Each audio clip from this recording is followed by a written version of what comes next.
Alright guys, hey, what's up? This is Mr. Santana again. So here is your midweek update along with your notes over the new thing that you're learning over for half of the week, and it's going to carry over into next week. The first thing, very important, alright? I've decided to change up some stuff. So like last week I told you we're going to use Socrative. I've been using it for years. I love it.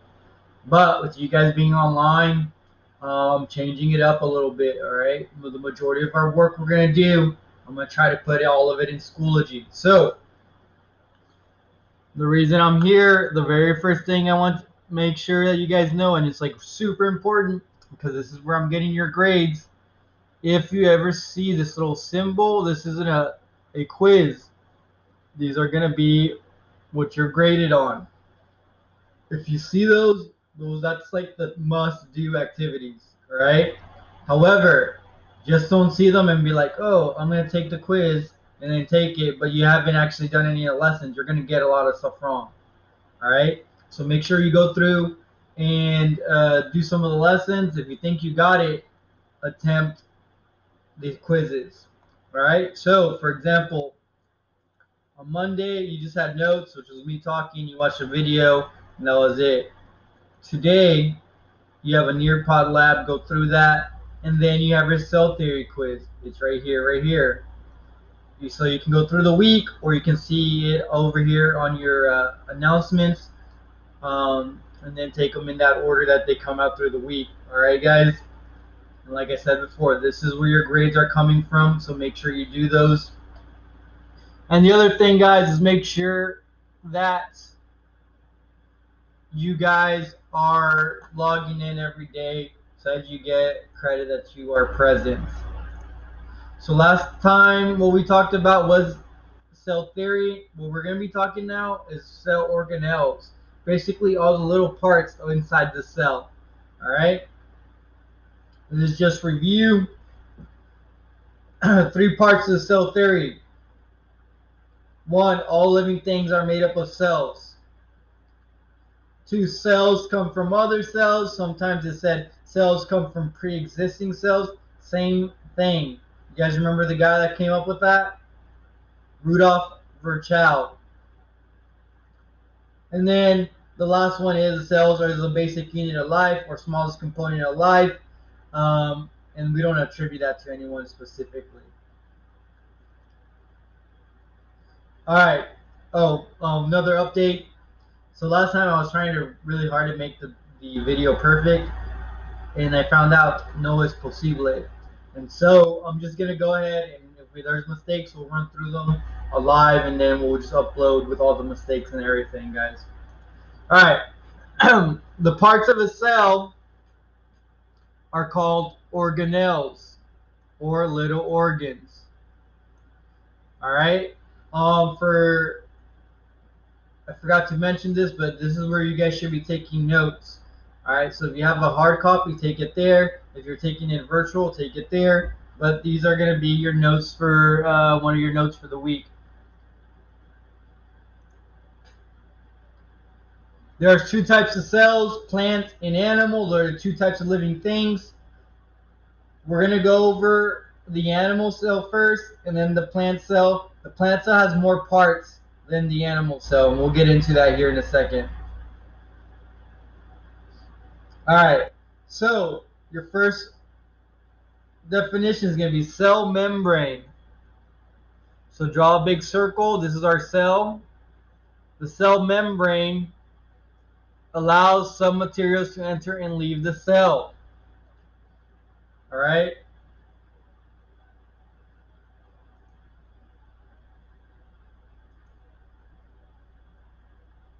What did I do?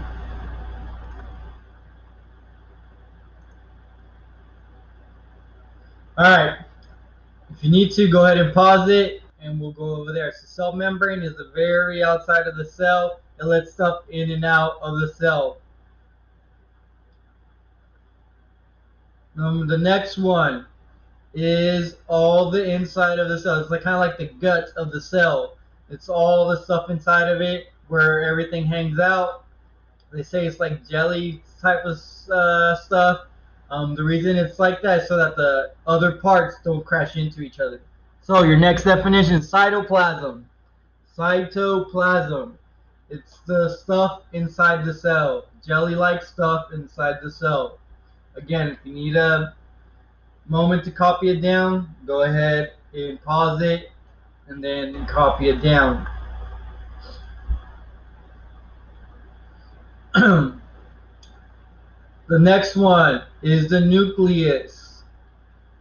Don't worry about DNA, just know that that's where it is. You don't need to copy that down. But the nucleus is considered the brain of the cell. All right? That means all your DNA, all your instructions and what the cell's supposed to do is written in there, and that's where it is held in the nucleus. All right? So the way a cell decides what it's going to be is basically off of the instructions that it's reading in your DNA. All right? So if you think about it, humans all made up of cells. That's going to be different types of cells, though, right? We have eye cells, we have hair cells, we have brain cells, right? All those different cells are shaped differently and they do different jobs, but they're all still individual cells. Same thing, guys. Pause it if you need it. Nucleus, the brain of the cell, or you can write down controls the cell. Next one's going to be vacuoles. Vacuoles store food, water, and waste. Basically, the storage facility, guys. Vacuole. In an animal cell, they have many small ones that would be all the way around. So far, we have cell membrane, cytoplasm, jelly, nucleus,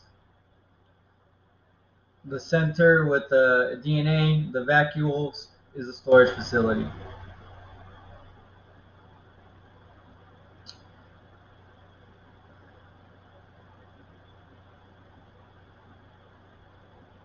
The next one I want you to draw in there, guys, is my favorite, the mitochondria. They call it the powerhouse of the cell. And basically what it does, it basically releases energy. So when you eat stuff, right, you eat your Pop-Tart or whatever it is you eat, right, you're like, and then that goes down into your stomach and then it's broken down to really, really small parts. Those small parts go to each individual cell. And what the mitochondria does, it takes that food and it opens it up and it releases the energy. And so that the cell can actually use it to do whatever it's going to do. All right? So the mitochondria, the way to tell the mitochondria, it usually has this squiggle line. It might look a little bit different, but there's usually a squiggle line. So it's like a hot dog with ketchup, or like a football with squiggles, whatever. That's the way you can tell the mitochondria. All right? And again, if you need to pause it, go ahead and do that.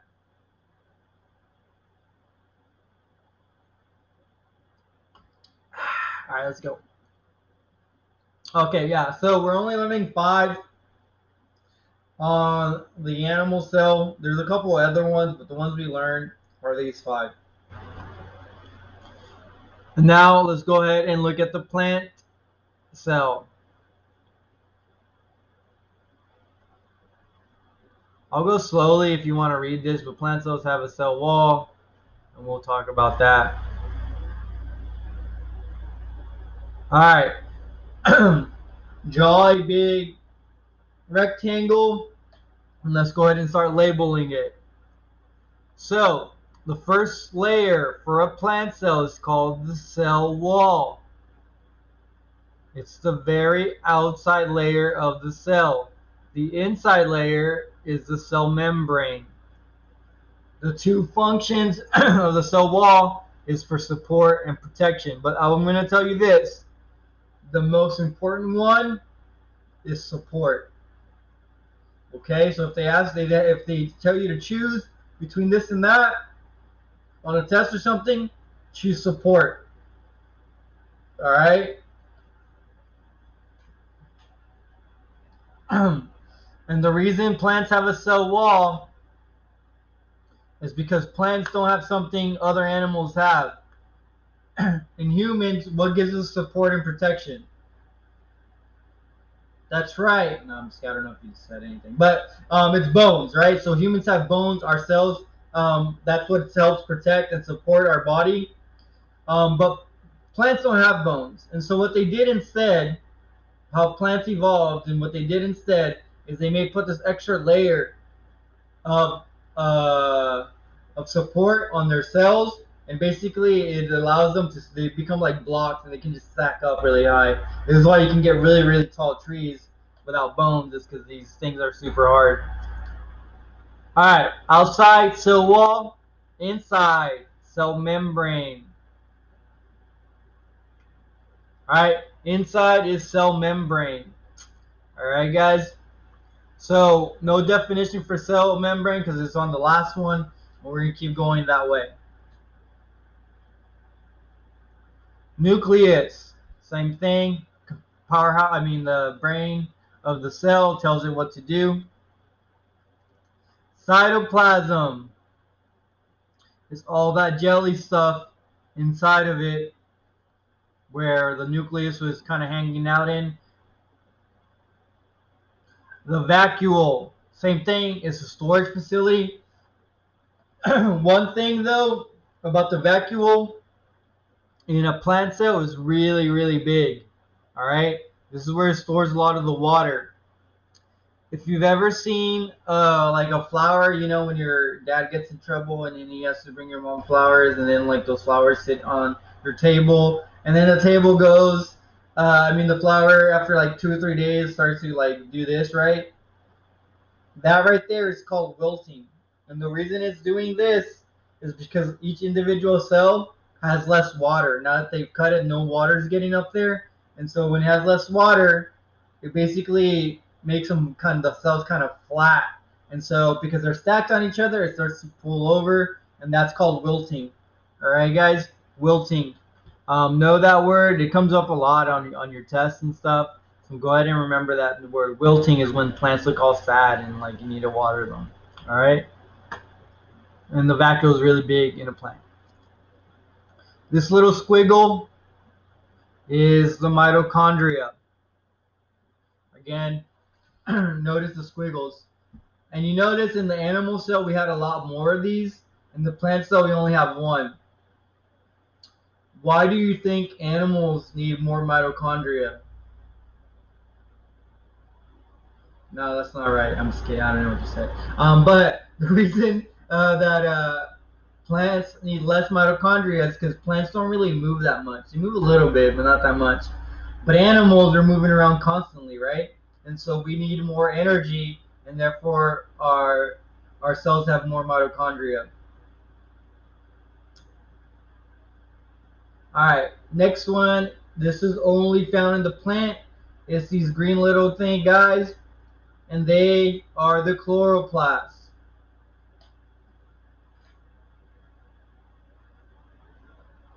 All right. Yeah, chloroplast.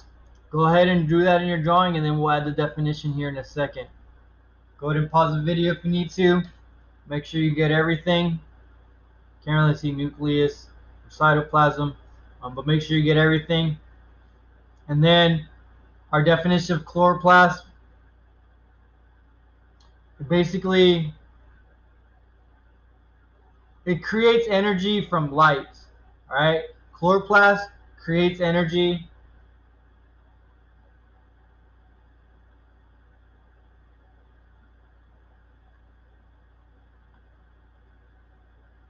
Chloroplast. I'll redo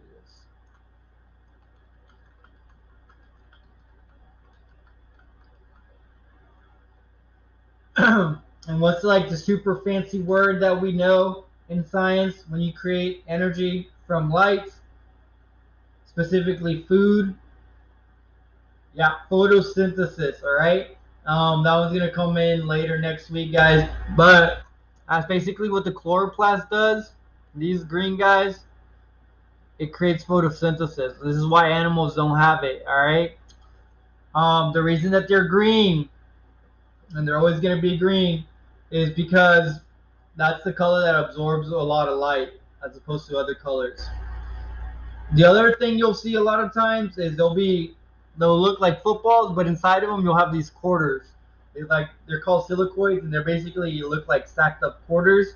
If you ever see that, you know that's the chloroplast. The reason I make a big deal about chloroplast and mitochondria is because depending on the picture, sometimes they look really similar, but the way to tell the difference is either ketchup, mitochondria, quarters, chloroplast.